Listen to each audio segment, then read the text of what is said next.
Retornando, minhas queridas amigas, meus queridos amigos aqui do Trino. Pessoal, sobre execução por quantia certa, envolvendo título extrajudicial, acho que as principais informações nós trouxemos aqui.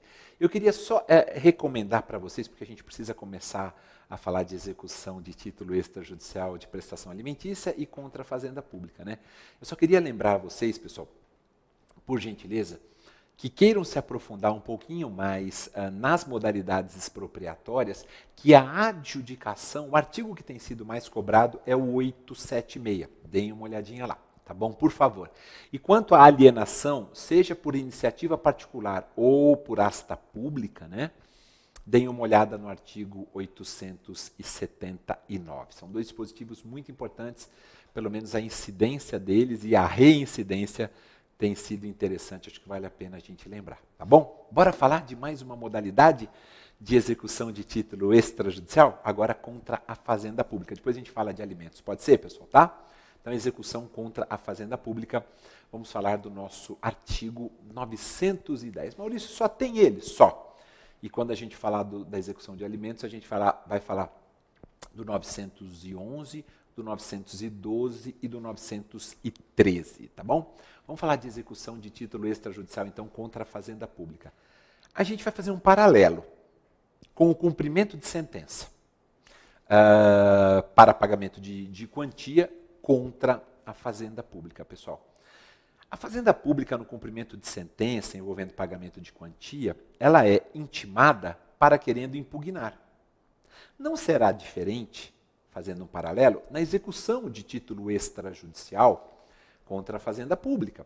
A fazenda pública vai ser o quê? Aí já não é intimada, porque ela será citada, é um processo novo. A fazenda pública é citada para querendo não apresentar impugnação, mas sim opor embargos, também no prazo de 30 dias, pessoal, 30 dias. E esse prazo, conforme eu já mencionei para vocês, é um prazo o quê, meus amigos? Isso, não é para ser contado em dobro, não. Ele é um prazo próprio, portanto, a gente conta o prazo de 30 dias tão somente, pessoal. Vamos lembrar também, amigos, que no artigo 535, já que a gente fez o paralelo, né, também são 30 dias, tá? Para impugnar o cumprimento de sentença. Então, ela é citada para querendo opor embargos na execução de título extrajudicial, envolvendo pagamento de quantia no prazo de 30 dias, e no cumprimento de sentença contra a fazenda pública. A fazenda pública ela é intimada, porque é uma fase que vai começar, fase de cumprimento de sentença, né? Intimada para querendo, no prazo de 30 dias e nos próprios autos, impugnar a execução, está no 535. Acho que vale a pena a gente só fazer esta observação, né? Se por acaso a fazenda não opuser os embargos, Maurício, ou, de repente, transita em julgado aquela decisão que analisou os embargos e rejeitou os embargos. Aí vai ser expedido precatório, ou vai ser expedido RPV, né, requisição de pequeno valor, em favor do exequente, sempre lembrando o disposto no artigo 100 da Constituição Federal, tá bom? Não se esqueçam disso. Não se esqueçam também, meus queridos amigos, que nos embargos à execução de um título extrajudicial, a Fazenda Pública pode alegar, qualquer matéria, né, que lhe seria lícito deduzir como defesa no processo de conhecimento. Então, aquilo que poderia ser apresentado num processo de conhecimento, como a gente está falando de uma execução de título extrajudicial diretamente, a Fazenda vai poder apresentar, né, como matéria de defesa. E também a gente vai aplicar para a execução de título extrajudicial envolvendo obrigação de pagamento de quantia certa contra a fazenda pública, no que couber, o que a gente já tem no cumprimento de sentença. O que está disposto lá nos artigos 534 e 535. Maurício, mas espera aí, você está falando de pagamento de quantia? E quando for obrigação de fazer, de não fazer, de entregar coisa? Segue todo o procedimento normal, que a gente acabou de ver, de uma execução de título extrajudicial envolvendo obrigação de fazer, não fazer ou entregar coisa. Vai seguir ali do 806 e seguintes, né? 814 depois, quando a gente falou de obrigação de fazer e não fazer, 806 seguintes para entrega de coisa, 814 para obrigação de fazer ou não fazer. Por quê, pessoal? Porque não envolve pecúnia, né? Porque não envolve quantia. Então a gente não vai ter que entrar discussão sobre RPV ou mesmo sobre precatório. Tá certo? Execução de título extrajudicial contra a Fazenda, 910. Execução de alimentos, amigos, sem perder tempo. Lembrem que na execução, e aí temos o 911, 12 e 13, né? Lembrem-se que na execução fundada em título executivo extrajudicial, que contenha a obrigação que determine, né, o pagamento de alimentos, o juiz vai mandar citar o executado para em 3 dias, ou ele efetuar o pagamento, né, das parcelas anteriores ao início da execução e das que se vencerem no curso. Uma segunda opção, provar que fez o pagamento, e uma terceira, justificar a impossibilidade de fazê-lo. Maurício, então, tal qual, né? Ocorre lá quando a gente fala de cumprimento de sentença, sim, tanto que a gente tem na execução de título extrajudicial envolvendo alimentos uma determinação expressa no parágrafo único do 911, dizendo assim: vamos aplicar no que couber à execução de título extrajudicial o disposto no cumprimento de sentença envolvendo alimentos, lá nos parágrafos 2º a 7º do artigo 528. Está escrito lá. Maurício, aquelas questões lá envolvendo, por exemplo, funcionário público, envolve militar, envolve um empregado, né, sujeito aí à legislação do trabalho, é possível requerer o desconto em folha de pagamento de pessoal? Perfeitamente. Da mesma maneira que a gente tem para o cumprimento de sentença, a gente tem para a execução de título extrajudicial. Tá certo, meus amigos? E também a gente não pode esquecer que, se a execução de título extrajudicial envolvendo alimentos, se ela não for requerida, a gente vai observar o disposto nos artigos 824 e seguintes, com a ressalva de que, se a penhora recair em dinheiro, a concessão de um efeito suspensivo aos embargos à execução não vai impedir, porque a gente está falando de alimentos, não vai impedir que o exequente levante mensalmente a importância da prestação. Até porque, pessoal, a gente sabe que alimentos, sendo pagos, não tem mais como você ter de volta, né? Pagou, acabou, não tem que discutir. Ah, mas pode ser que de repente reduza o valor, tá? Não tem problema. Enquanto isso, nada impede que o exequente de um título extrajudicial envolvendo alimentos levante mensalmente a importância da prestação. Tudo isso, repito, está no artigo 913, pessoal. Não requerida execução nos termos do capítulo que trata, né, da execução de título extrajudicial envolvendo alimentos. Observar-se-á o disposto nos artigos 824 e seguintes, com a ressalva de que, é uma ressalva, de que se por acaso a penhora recair em dinheiro, a concessão do efeito suspensivo aos embargos à execução, que possam ser apresentados, né, não vai impedir que o exequente levante esse montante mensalmente depositado. Tá bom? Basicamente é isso sobre a execução de título extrajudicial envolvendo alimentos. Vamos falar de suspensão da execução. Suspensão, extinção e embargos. Pessoal, temos que falar bastante coisa. As causas de suspensão da execução, 921, 922, 923, que são causas aplicáveis, pessoal. A gente está falando de execução de título extrajudicial, mas a gente aplica também, tá? Vocês sabem muito bem, meus amigos, a gente aplica também a impugnação. Então, as causas estão lá. Permitam rapidamente pegar o nosso CPC no 921, 922 e 923. Suspensão. Depois a gente fala de extinção. Combinado?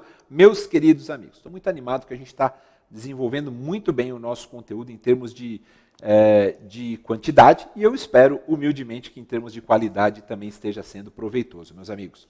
Olhem só, 921. Atentem para a redação, que eu vou ler agora, pessoal.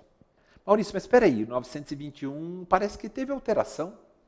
O 921 parece que teve uma alteraçãozinha, né? Nós temos a lei 14.195 de 2021. Então, parece que teve alguma alteração lá e eu precisava saber isso. Pois é, pessoal, pois é. Por isso que a gente vai ver o artigo 921 agora e vocês vão perceber qual foi esta alteração no seu inciso 3. Olhem só. Suspende-se a execução. Inciso 1º, nas hipóteses dos artigos 313 a 315, 313 e, não há, 313 e 315, no que couber, que são as hipóteses de suspensão normal de um processo, né, de conhecimento, mas a gente aplica também, repito, no que couber a execução. Vamos supor, meus amigos, o advogado da parte exequente, ele se torna pai. Se ele se tornou pai, né, o processo vai ser suspenso. A advogada é a única também da parte executada, vamos imaginar, né? Ela se tornou mãe, também o processo vai ser suspenso. São aquelas hipóteses do artigo 313. E o 315 também no que couber. Inciso 2º.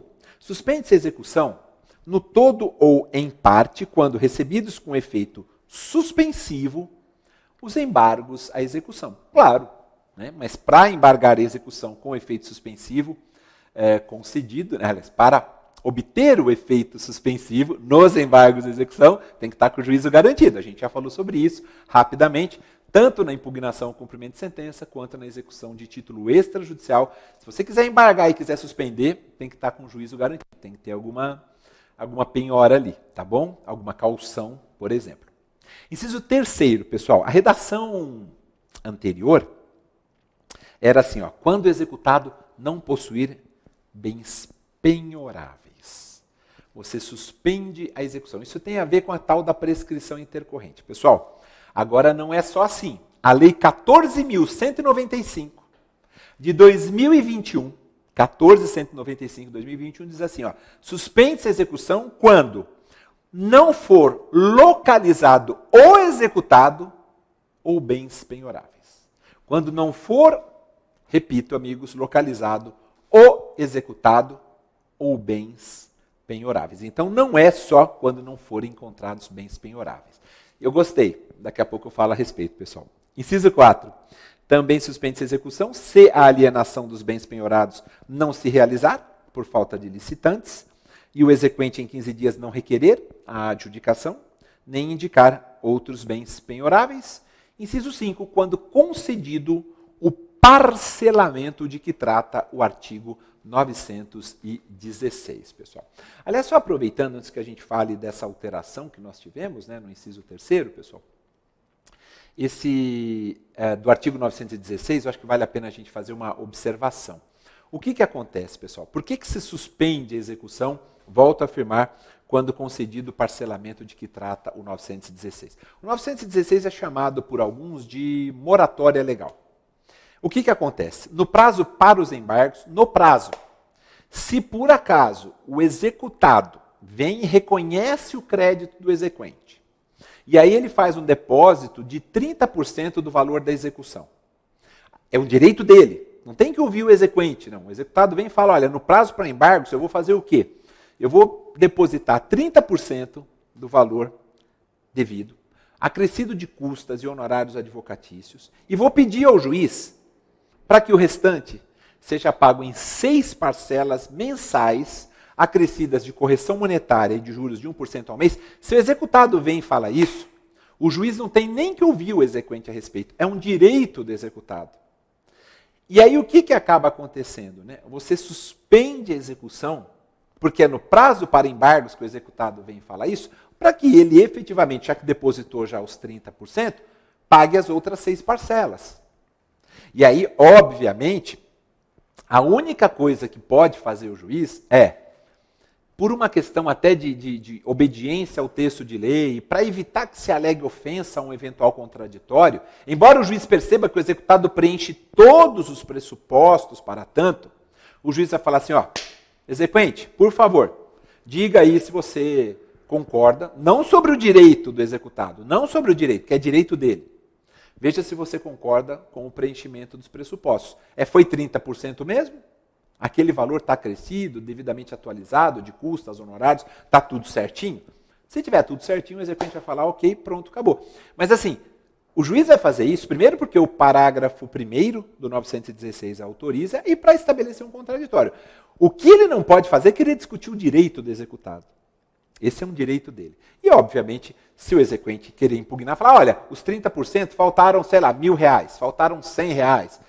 Ele pode até falar isso, evidentemente, para que o juiz depois decida se vai manter aquele valor, se não vai manter, mas é um direito do executado, tá certo, pessoal? E enquanto não for apreciado o eventual requerimento do exequente, o executado vai depositando as parcelas mensais, porque pode haver um lapso temporalzinho aí, né?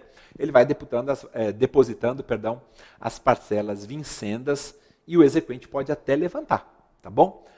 Isso sem problema algum, pessoal. Agora, tem que tomar bastante cuidado quando o executado faz essa proposta. Por quê, pessoal? Porque se ele não pagar qualquer das prestações, o que a gente tem cumulativamente? O vencimento das prestações subsequentes, quer dizer, vence tudo antecipadamente, o prosseguimento do processo e a retomada do início dos atos executivos, e ainda tem uma multa de 10% sobre o valor das prestações não pagas. E tem um detalhe importantíssimo. A opção pelo parcelamento do 916 importa renúncia ao direito de opor embargos. Renúncia. Se o executado tem tanta certeza que ele vai depositar os 30% e conseguir pagar as outras 6 parcelas, beleza. Se ele não tiver essa certeza, ele tem que saber que ali é uma tacada só, é um tiro só. Ele está abrindo mão do direito de opor embargos quando ele vai e deposita os 30%. Ah, Maurício, mas ele perdeu o emprego. Não importa, não importa. Parágrafo 6º do 916, a opção de que trata, pelo parcelamento, de que trata o 916, essa opção significa renúncia ao direito de opor os embargos. E um dado importantíssimo, o parágrafo 7º. Edu, esse tem que colocar na tela. Esse tem que colocar, por favor, coloque para nós. Parágrafo 7º, muito obrigado, Edu. Do artigo 916. O disposto nesse artigo não se aplica ao cumprimento da sentença. Pode voltar, Edu, pode voltar. Obrigado, amigo. Pessoal, por que eu pedi para que o Edu colocasse? É só para mostrar para vocês rapidamente que a gente tem que focar no texto de lei. Ah, Maurício, mas aqui no meu tribunal, aqui onde eu moro, no meu estado, né?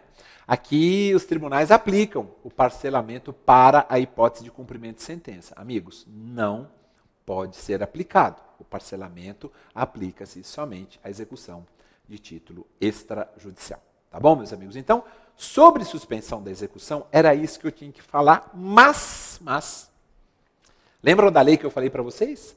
A 14.195 de 2021, que mexeu lá no inciso 3 do 921, dizendo, olha, suspende a execução não só quando nós não tivermos bens penhoráveis, mas também quando não for localizado o executado.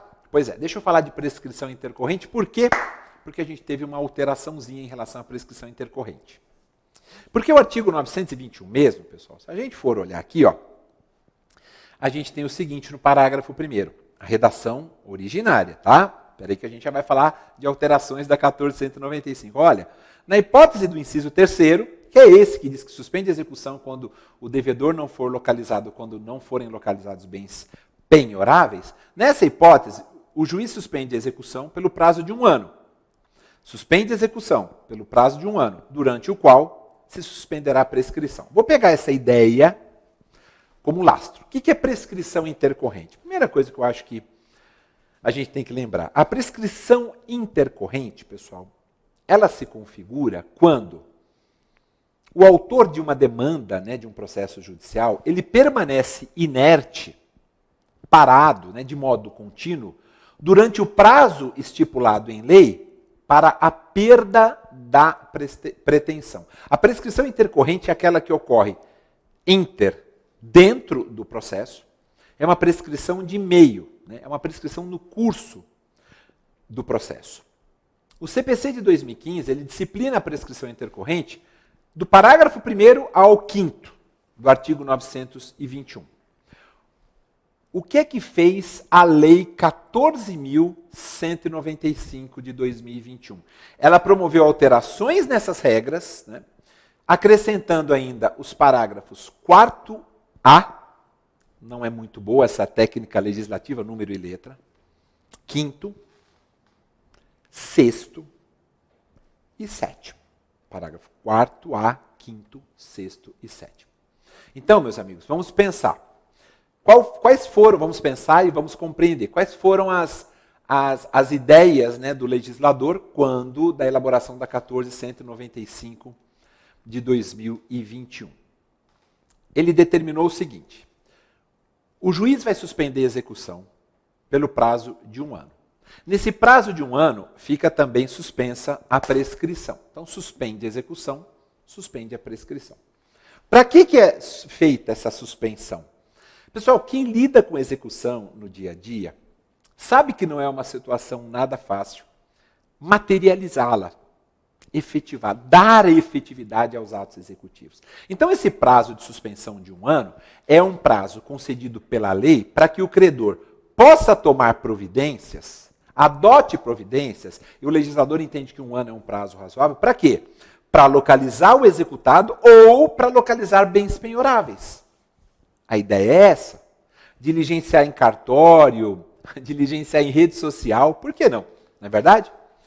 Mas vamos supor, tudo bem, é 1 ano, é um prazo razoável? É um prazo razoável.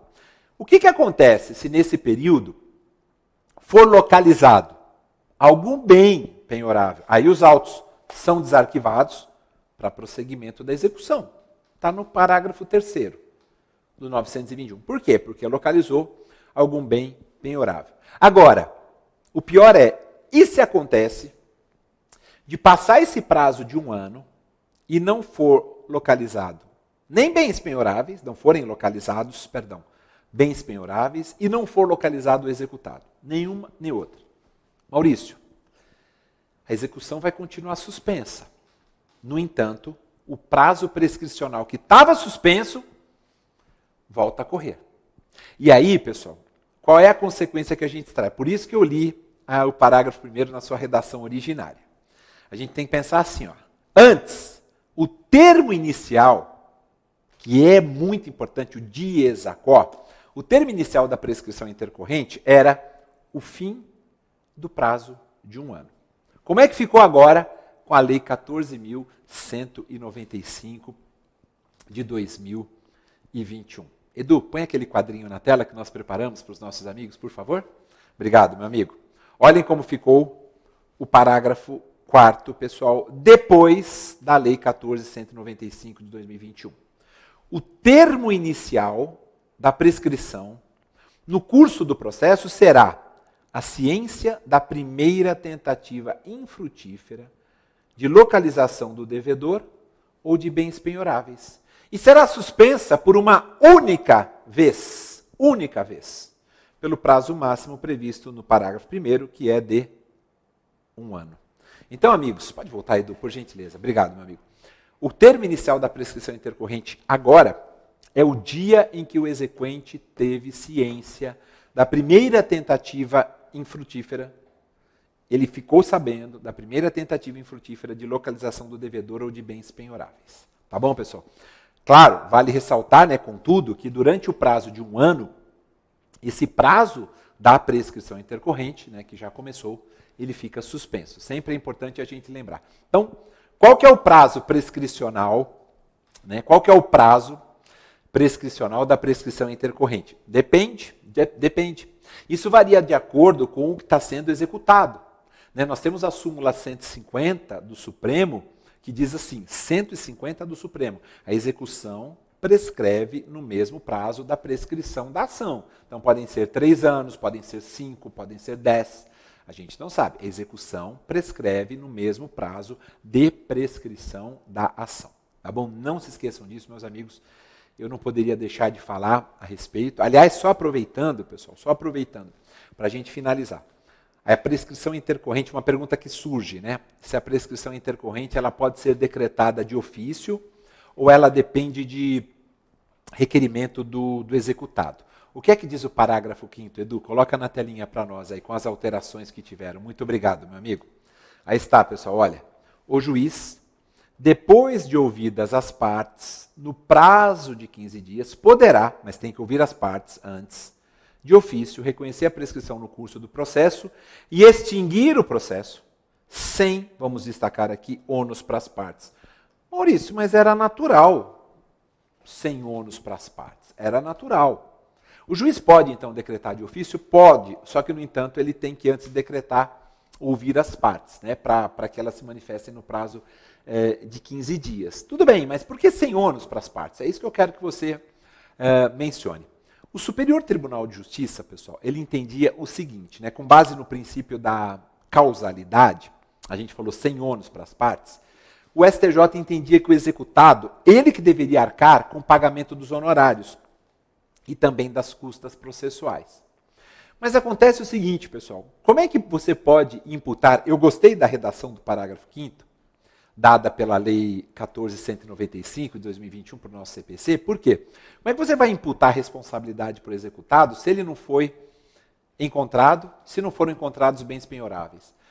Não tem que ter ônus para ninguém, nem para o exequente, que, por exemplo, pode ter diligenciado, né, tem um título lá em mãos, um título extrajudicial, está procurando de tudo quanto é jeito, não encontra, né, o executado, não encontra bens penhoráveis. O executado, por sua vez, de repente se mudou, né, foi morar em outro país. Então, por conta disso, e contrariando o entendimento do STJ, a ideia ficou a de que, se tiver que reconhecer a prescrição intercorrente, né, que se reconheça, que se extinga a execução e que não se atribua ônus para as partes. Então tem que discutir custas, honorários, nada disso. Tá bom, meus amigos? Outro ponto importante, pessoal. Lembrei, a interrupção da prescrição intercorrente, Edu, a gente esqueceu de colocar o parágrafo 4A, e depois do 4A a gente tem que colocar o 6º e o 7º também, Edu, tá bom? Primeiro o parágrafo 4A, vamos lá, por favor. Obrigado, meu amigo. A efetiva citação, pessoal, que são alterações, né, da 14.195, a gente tem que estar atento a elas. A efetiva citação, deixa eu tirar aqui esse marca-texto, eu vou usar a canetinha que fica um pouquinho melhor. A citação, intimação do devedor, ou a penhora, né, a constrição de bens penhoráveis, vai interromper, vamos destacar aqui, agora merece o marca-texto, né, vai interromper o prazo de prescrição, que não corre pelo tempo necessário à citação e à intimação do devedor, bem como também não corre para as formalidades da constrição patrimonial, se necessária, desde que, aí tem a condicionante, né, o credor cumpra os prazos previstos na lei processual ou fixados pelo juiz. Concordo, né, amigos? A citação, a intimação ou a constrição vai interromper o prazo prescricional. Perfeitamente. Não vejo nenhum problema, né, nenhum prejuízo para ninguém nesse sentido. Porque teve a citação do devedor, ou a intimação, ou a constrição de bens penhoráveis. Obviamente que a suspensão acontece quando você não localiza o devedor ou quando não localiza bens penhoráveis. Se teve citação, ou teve intimação ou constrição, está interrompido o prazo prescricional, que não vai correr, obviamente, conforme aí mencionado. Aí o Edu já coloca, obrigado Edu, já coloca o parágrafo 6º, dizendo assim, olha, alegação de nulidade e princípio do prejuízo. A alegação de uma eventual nulidade, está aqui, pessoal, quanto ao procedimento previsto, né, neste artigo, a gente está falando de suspensão, a gente está falando de prescrição intercorrente, a alegação de nulidade somente será conhecida quando demonstrada a ocorrência de efetivo prejuízo, que será presumido apenas em caso de inexistência da intimação de que trata o parágrafo 4º. Amigos, tem que pensar assim, ó, Edu, vem cá um pouquinho, amigo, obrigado. A gente já adotou no nosso CPC a ideia do pas de nullité sans griffe, ou seja, não haverá nulidade, só teremos nulidade se tiver ocorrido prejuízo. O 279 é um exemplo concreto, que diz assim, olha, o MP tem que atuar como fiscal do ordenamento jurídico, né, naquelas hipóteses previstas no 178. Vamos supor que ele seja intimado, mas ele não atue. Ok, o juiz procedeu corretamente. Vamos supor que ele não seja intimado. Não foi intimado? Tinha que ter sido nulidade. Não, depende. É o próprio MP que vai dizer depois se é o caso de se reconhecer a nulidade desde aquele momento procedimental em que ele tinha que ter sido intimado ou não. A nulidade só será reconhecida se tiver sido constatado algum tipo de prejuízo. A mesma coisa ocorre em relação à suspensão em relação à prescrição intercorrente, tá bom? Parágrafo 7º, Edu, vamos dar uma olhadinha, por favor, pode colocar na tela, obrigado. 921, parágrafo 7º, também dizendo, olha, o que a gente tem aqui, em relação à prescrição intercorrente e à suspensão, também né, se aplica o disposto neste artigo ao cumprimento de sentença de que trata o artigo 523. Claro, por conta do artigo 771, por conta do 513. Lembra, o 513 e 771 são dois dispositivos que permitem o diálogo das fontes. O que eu tenho no cumprimento de sentença, eu posso aplicar no que couber a execução de título extrajudicial e vice-versa. Então, é uma consequência direta do que a gente já tem no 771, a inserção do parágrafo 7º no artigo 921. Tá bom, pessoal? Meus amigos, o que eu gostaria de conversar com vocês a partir de agora? Eu sei que a gente já está terminando, né, já terminou, aliás, o tempo já passou. Eu queria só falar agora, se possível, pessoal, bem rapidamente com vocês, para a gente fechar, a gente falar da extinção da execução e a gente fala um pouquinho dos embargos, tá bom? Porque aí a gente fecha a execução de título extrajudicial, tá bom, pessoal? Então, peço um pouquinho só humildemente da paciência de vocês. Extinção.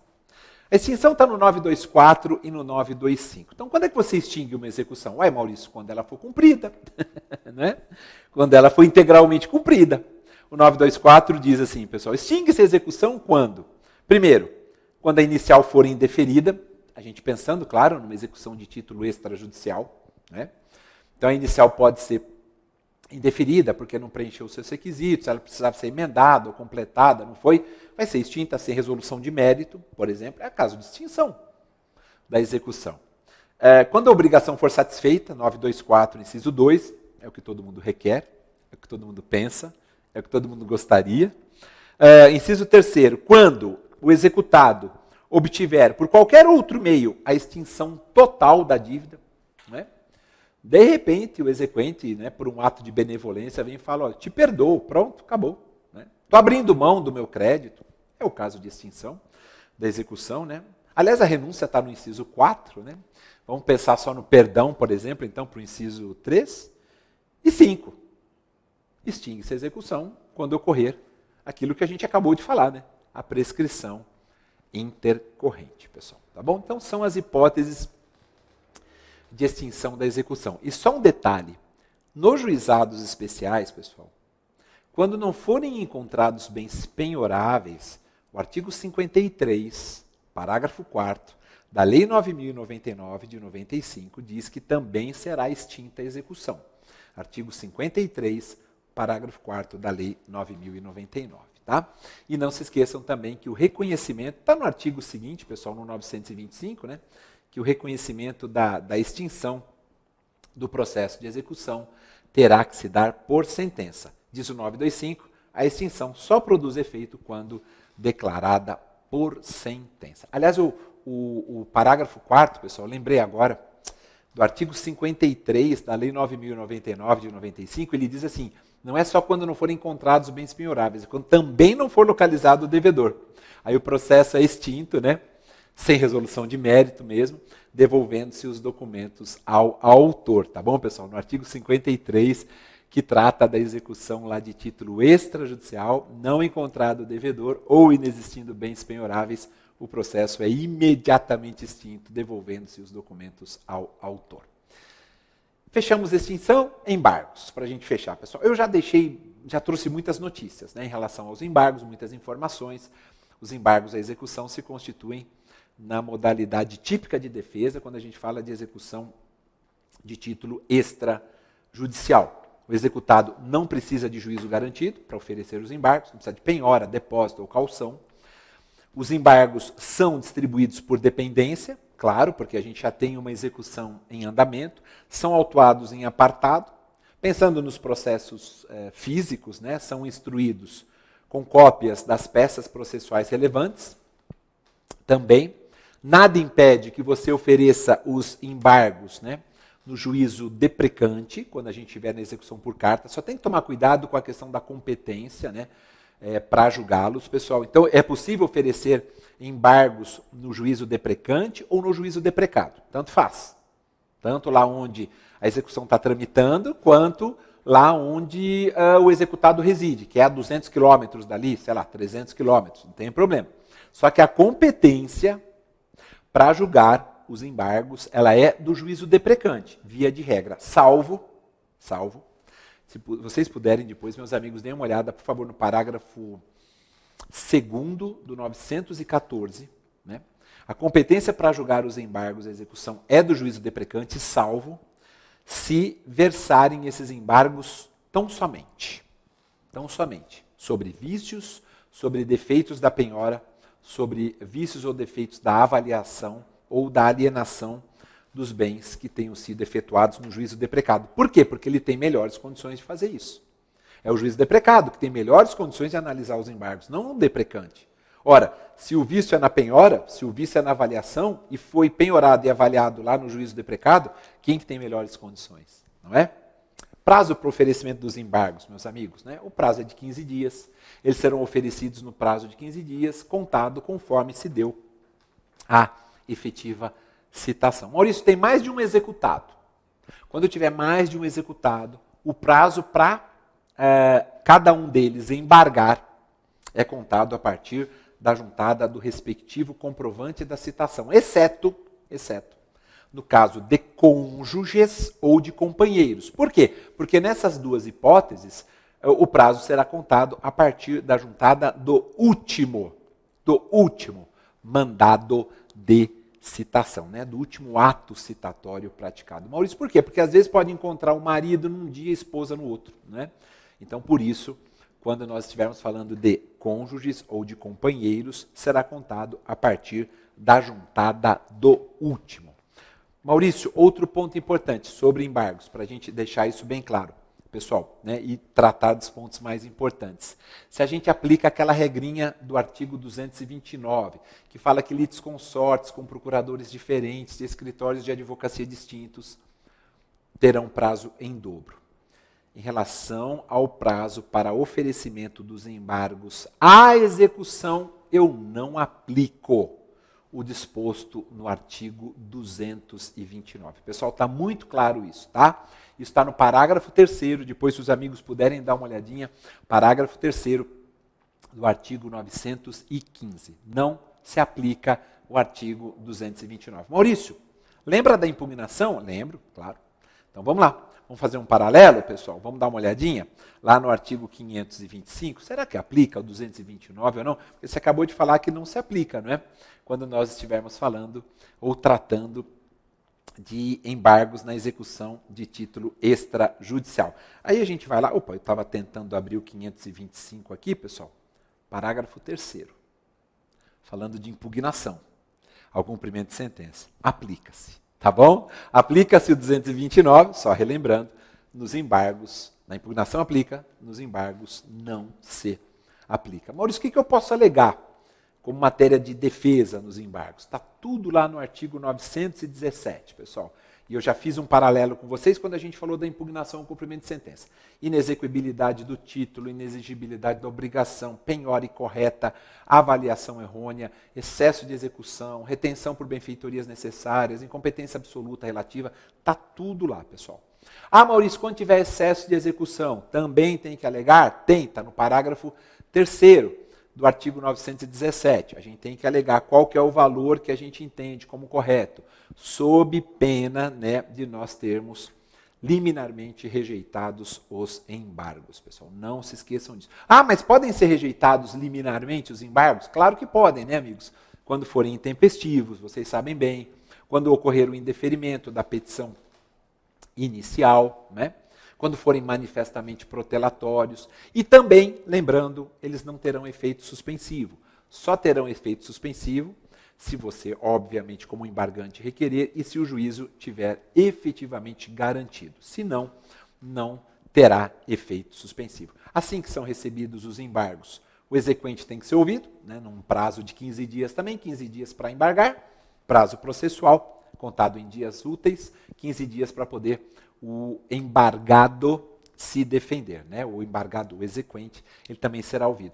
Logo em seguida, a ideia é que o juiz já julgue imediatamente o pedido, ou se for o caso, designe uma audiência. Ah, então eu posso produzir prova? nos embargos? Claro, sem problema algum. Maurício, se eu quiser produzir uma prova na impugnação ao cumprimento de sentença, também. Maurício, tem testemunha? Pode marcar audiência, pode marcar IJ para ouvir testemunha, tanto nos embargos quanto na impugnação. Tá bom, pessoal? Era isso que eu tinha para falar. Ufa! Mas pelo menos a gente terminou, né, o nosso bate-papo do tema da aula 15, que a gente está tratando na aula 16. Aula 16, a gente começa na aula 17. Espero que tenha sido proveitoso, permaneço inteiramente à disposição de todos, tá bom? Muito obrigado pela paciência, pelo carinho, pela confiança. Um abraço, fiquem com Deus e até lá.